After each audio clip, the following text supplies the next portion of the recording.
मित्रों, इन्होंने अभी मुझे भी गुजराती में तिलक महाराज की गीता का अनुवाद दिया गया।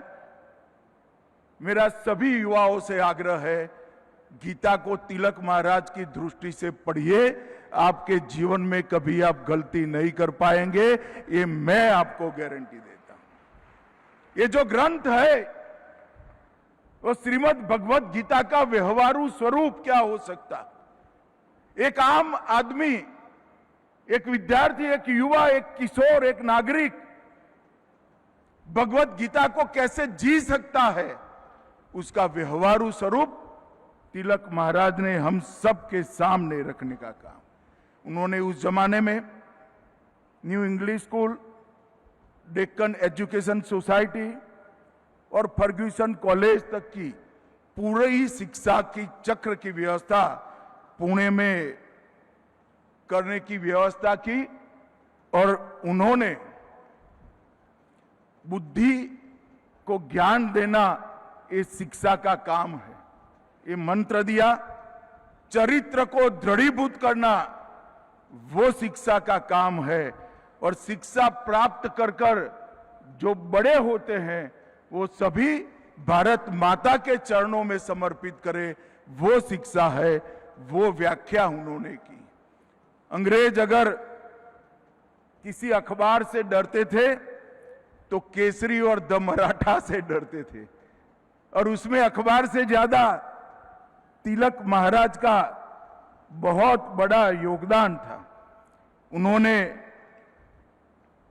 पहली बार ये प्रस्तापित किया था कि राष्ट्र की चेतना को जगाए बगैर स्वतंत्रता अगर मिलती भी है तो वो स्वतंत्रता का कोई मूल्य नहीं है। राष्ट्र की चेतना को जगाकर ही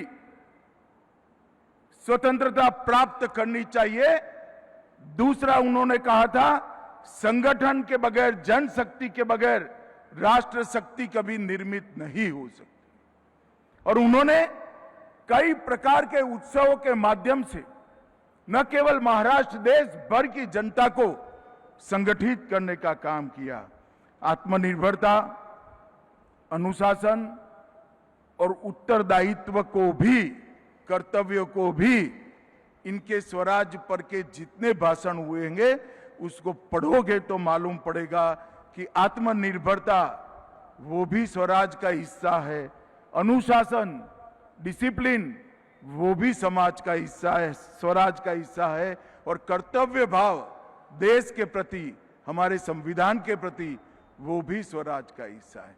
मैं मानता हूं कि एक ही व्यक्ति ने अपने एक जीवन में इतने सारे काम किए कि जब तिलक महाराज का देह शांत हुआ, महात्मा गांधी को भी कहना पड़ा ये लोकमान्य थे, लोगों में सबसे लोकप्रिय तिलक महाराज थे। और ये बात हम सब के लिए बहुत अकूट प्रेरणा का स्रोत है। उनका जीवन, उनका कवन जो बोले हैं, जो लिखा है, वो आज के युवा और किशोरों के लिए प्रेरणा स्रोत है। मैं सभी को मन पूर्वक अपील करना चाहता हूं, तिलक महाराज को पढ़िए।